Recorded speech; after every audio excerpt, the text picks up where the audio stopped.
Hey, everybody, we're back again with our fourth and final installment of recasting Alfred Hitchcock. We're doing Psycho from 1960, the classic psychological horror thriller. All that good stuff. Shower scene, groundbreaking, people throwing up, leaving the theaters. It was a turning point as far as horror is concerned for movie theaters back in the day. I'm here with Brian, Massey's Main Entertainment, and Doc, a regular movie guys. Pleased to be bringing these to you. We've already done, of course, Rear Window, Vertigo, and North by Northwest. We're going to finish it off with a bang with Psycho. Of course, the plot is a woman stealing 40 grand, takes off, checks into the infamous Bates Motel. And who should be there but Mr. Norman Bates, and the rest is history. Just very little setup. You got Janet Leigh playing Marion Crane, who's the woman absconding with the money, and Anthony Perkins is Norman Bates, the psycho himself. So here we go. Brian is going to lead it off, then Doc, then me. We're only going to cast the two main roles, obviously, for this film. So, Brian, what do you have for these two characters? Based on actors that are currently working today, I should add that. Go ahead. That's correct, yeah. So what I did here was Psycho is part of the Bird trilogy. Obviously her name's Marion Crane. So there's a lot of bird imagery in this.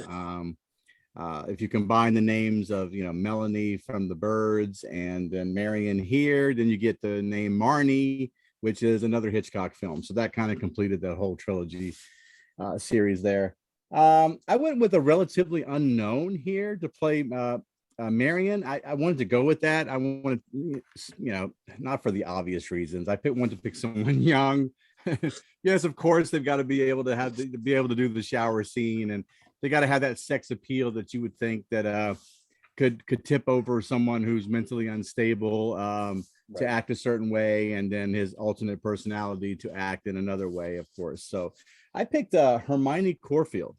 Now, a lot of people may have to look this name up. I mean, she was in the movie The Last Jedi. She was in the movie Pride and Prejudice with zombies. A couple series that she's also in recently on TV to check out.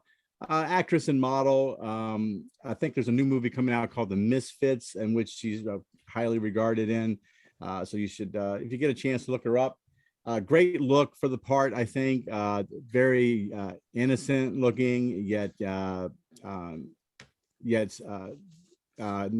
just kind, but caring and stuff like that. I think would kind of work in that role. So opposite of that is somebody that I think was already mentioned when we did The Godfather. But based on just based on the 6-part series The Moon Knight on Disney, I picked Jason Isaacs to play Norman Bates. He played a gentleman with identities dissociative disorder. He had 3 personalities that he was constantly going back and forth with, and during the course of the Moon Knight series, that I thought was just so spot on and believable. It was incredible to watch the range of emotions. And sometimes, because you're talking about personalities talking to each other on a different plane, he was actually acting to himself. And it was just incredible to watch. The guy is an immense talent and known for just, more than his roles in Star Wars and other things like that. I think he's just got the range to do something like this. And I thought it would be a perfect fit. So that's Oscar Isaac, right? Yeah, I'm sorry. Oh, I'm sorry. It's Oscar Isaacs. I don't know why I just want to make sure I have it right. Right. I'm sorry. You were going with Jason Bateman first, and you switched to Oscar Isaac. That's what happened. There is a Jason Isaac, though. I think there is a Jason Isaac out there somewhere. But it's Oscar Isaac. Got it. Really good. That's a good one. Sure it is. Yeah, that guy is going to be an up and comer. He can play anything. He can play. That guy's going to be around for a long time, man. Yeah. Yeah, he's pretty solid. Yes, absolutely. What do you have for us, Doc? Yeah, Janet Leigh's character, right? It's a big move for 40 grand, right? There's a lot that goes on before, at the beginning of the movie and stuff like that. So yeah, I mean, yeah, sure. The shower scene and everything else is Janet Leigh's character, she's known for, but You think about some of those scenes and stuff like that. I always picture that one, just driving behind the car, Yeah, man, and that's right. what she looks like driving behind that car all the time. I know it's the same road 100 times that you see and stuff like that. It's that old thing from the old movies, but really well done. And I'm trying to picture somebody that can actually do that look and still pull off, different things that happen in the movie, be it the shower scene and everything else. And there's a lot of scare and stuff like that. So it's almost a reversal for who I was thinking of. Maybe a little obvious in one sense, but who could actually pull it off? I went with Margot Robbie, man. That's who I went with. Okay. And it was, the shower scene's fine. Yeah, that she can pull that off easy. But I keep going back to the visually in my head, like who's driving behind the car, man. And I can see her doing it. So that's kind of where it's. I just went with her because she could pull that character. I think she can play that innocent side to her and just naiveness in one sense. And like I said, walking into Norman's there in the Bates Motel is wrong turn, wrong time, wrong day. That's what happens there, man. So, Yeah. But that's what the movie is, right? So, but when you get to Norman, who can play Norman, right? Who can play Anthony Perkins, man? What a psycho is, right? Man, this guy had it down, right? Man, holy cow! So, had lots of names. I was bantering back and forth, and I had it down to 3. I was mentioning off screen there who I was going with, who I wasn't. One guy you had, I think. I had Christian Bale written down for a long time, just so you know, but I couldn't do it. The second guy I wrote down is who I went with. The third guy I wrote down, I could see actually playing it too. So I went with Andrew Garfield. That's good. That's Psycho. Wow. That's Okay. Could he play the psycho side of? I can see it. I could definitely see him playing all facets of Norman's character. Yeah. Dressing up. I'm thinking of him in The Silence and Hacksaw Ridge. Yeah, he can do it. He can do it. Oh yeah, he could do it, man. Yeah. He can act, right? Twice nominated, I think, 2 or 3 times nominated for an Oscar. Yeah, the guy can act. Yeah. So and can he pull off both sides? Can he have that psycho look that he can bring to the table and stuff like that? Totally, right? And so does the other guy I was thinking of too. And if he gets mentioned next, I wouldn't be surprised, but we'll see. But I had Garfield. He was the second one I wrote down, and took out my first one that I did earlier. So, but I can definitely see him playing it. So that's who I went with.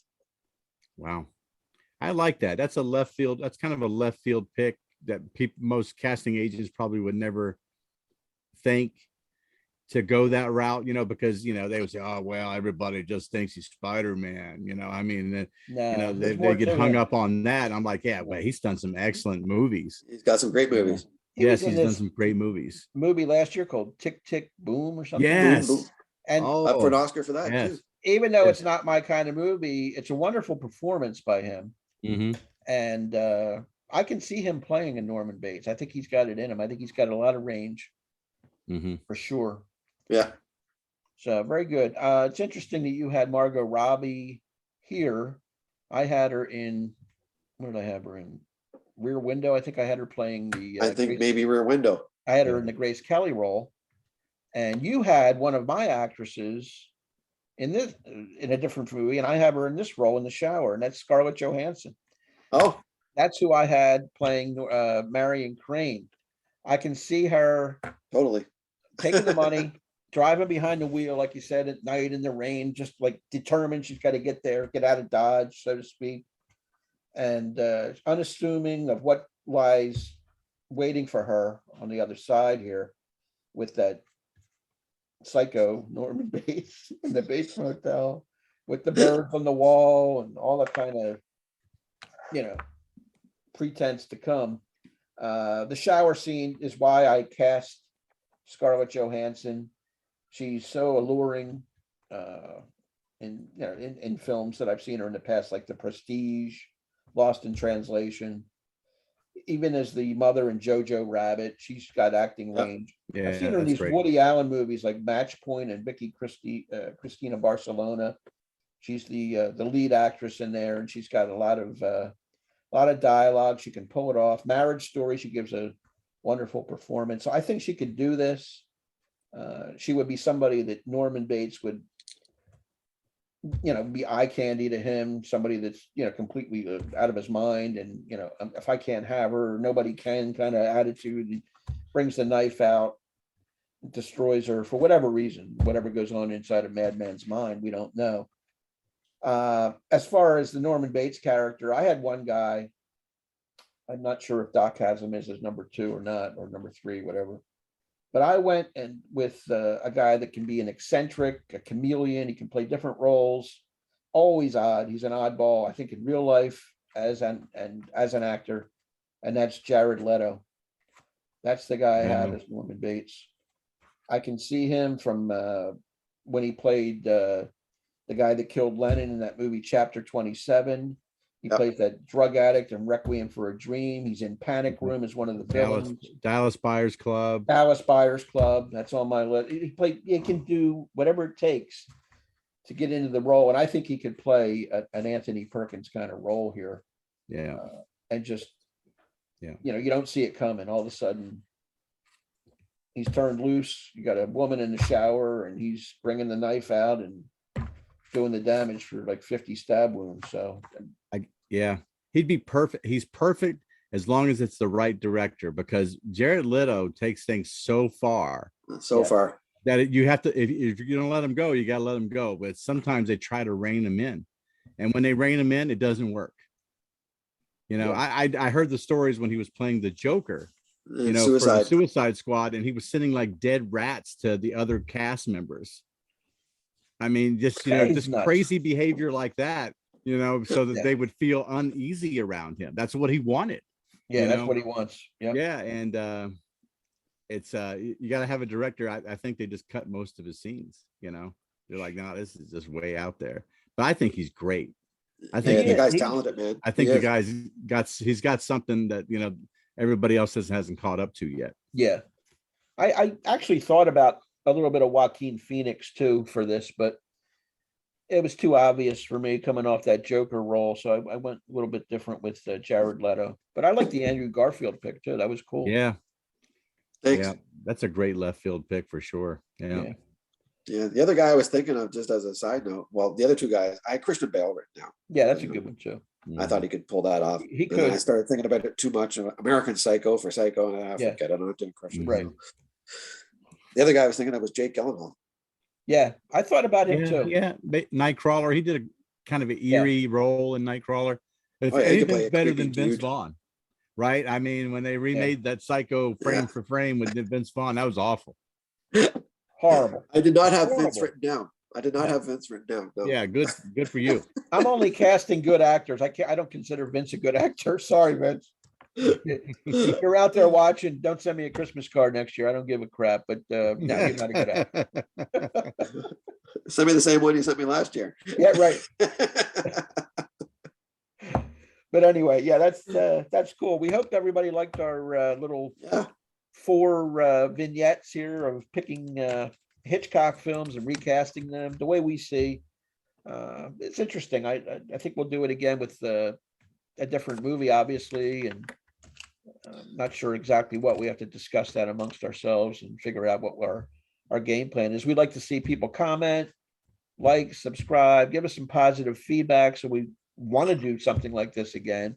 It's cool. It promotes talk amongst us about movies themselves and actors in general, and we really enjoy this kind of banter back and forth. So Brian, again, Massey's Main Entertainment, subscribe to him. Doc will be back next time with us when we reconvene. So for both guys and myself, we'll see you next time. Please leave the comments. Take care.